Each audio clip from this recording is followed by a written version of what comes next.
Presiden Joko Widodo mengungkap adanya penjajahan bentuk baru. Kalau dulu ada kerja paksa dan tanam paksa, sekarang adanya yaitu ekspor paksa nikel.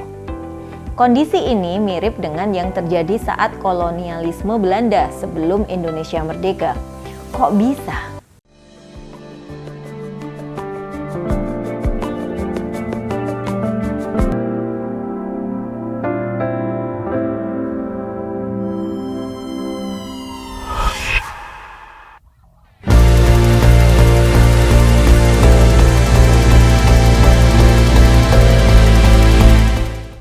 Sebelum masuk lebih jauh, kita kenali dulu apa itu nikel. Indonesia mempunyai 30% cadangan nikel dunia atau sekitar 21 juta ton nikel. Nikel bisa dibuat sebagai campuran bahan baku industri seperti peralatan tambang, peralatan produksi dengan campuran baja dan besi agar lebih kuat tetapi tidak getas.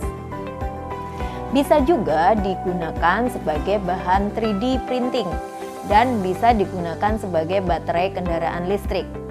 Dan kebutuhan ini sangat diperlukan di masa depan karena berdasarkan data dari Kementerian Investasi pada tahun 2019 saja terdapat lebih dari 3 juta unit kendaraan listrik di pasar kendaraan listrik global dan akan naik lagi hampir 27 juta pada tahun 2030. Dan bahkan sampai ada insentif bagi pengguna mobil listrik. Pertama, bebas aturan ganjil genap. Kedua, bebas dari pajak kendaraan.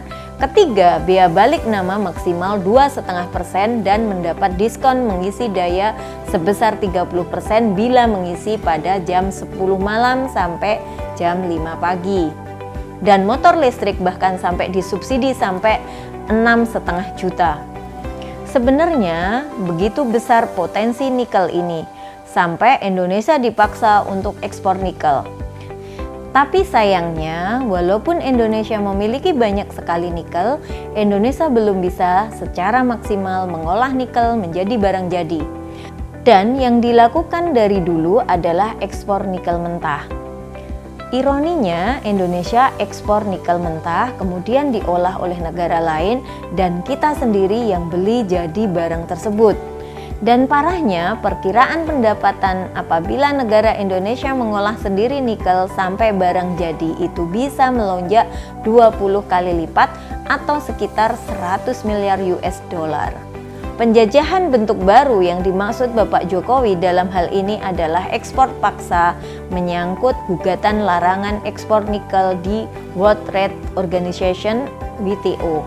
Dikenal baru-baru ini Indonesia kalah atas gugatan tersebut. Tak gentar dengan kekalahan tersebut, Bapak Presiden menginstruksikan kepada para menteri untuk mengajukan banding dan kembali melawan gugatan WTO pada tahun 2019 dan baru direspon 3 tahun setelahnya. Perlawanan dengan mengajukan banding seperti ini dilakukan Bapak Jokowi digunakan untuk menyelamatkan Indonesia karena apabila tidak melawan, maka visi Indonesia dalam membangun ekosistem besar dari industri baterai kendaraan listrik tidak akan terwujud. Apalagi Indonesia sudah memiliki hampir seluruh bahan baku baterai seperti nikel, timah, tembakau, dan bauksit yang kurang hanya litium. Sedangkan untuk litium, Jokowi mengatakan ia sempat berkoordinasi dengan Perdana Menteri Australia Anthony Albanese untuk melakukan kesepakatan pembelian. Namun ternyata di sana pun sudah ada tambang milik orang Indonesia. Dengan tersedianya seluruh bahan baku, menurutnya tantangan selanjutnya ialah bagaimana cara menyatukan ekosistem tersebut, mengingat sumber-sumber mineral itu terletak di daerah-daerah berbeda. Jokowi sangat yakin ekosistem inilah yang mampu membawa Indonesia menuju ke peradaban negara maju. Di sisi lain, apabila Indonesia stop ekspor nikel, maka ada beberapa kemungkinan. Yang pertama, banyak pekerjaan yang memproses nikel ini menjadi hilang. Yang kedua, banyak bisnis yang terkena dampak dari pemberhentian ekspor ini kalau tidak ada bahan mentah. Tapi kenapa? Kan itu juga bahan mentah kita sendiri. Nah, problemnya adalah Indonesia ini memang kaya dengan sumber daya alam, tapi kurang dalam sumber daya manusianya. Pertanyaannya adalah kenapa Indonesia bisa kalah di WTO? Kabar kekalahan dari WTO sebelumnya disampaikan oleh Menteri Energi dan Sumber Daya Mineral Arifin Tasrif. Ia mengatakan Indonesia dinyatakan terbukti melanggar ketentuan WTO.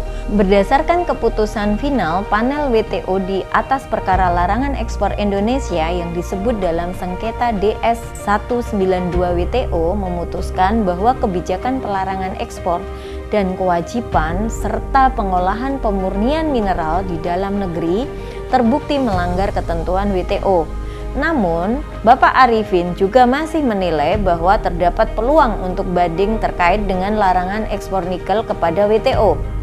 Pemerintah Indonesia juga beranggapan tidak perlu ada perubahan peraturan atau bahkan mencabut kebijakan yang dianggap tidak sesuai tersebut sebelum ada keputusan sengketa diadopsi Dispute Settlement Body.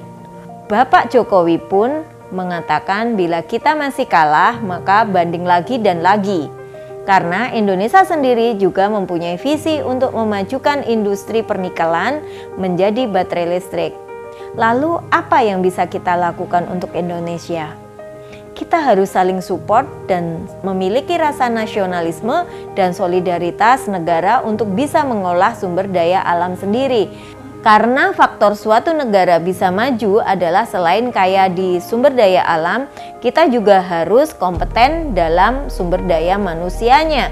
Karena banyak hal yang dibutuhkan dunia itu ada di Indonesia, yang menurut saya menjadi suatu big values bagi Indonesia. Kita harus berpikir growth mindset, mau belajar, berpikir berkembang, dan selalu berinovasi atau bahkan menjadi entrepreneur muda di semua bidang, tidak hanya di nikel. Kita bisa punya banyak pendapatan, membuka lapangan pekerjaan yang bisa membantu mempercepat Indonesia menjadi negara maju.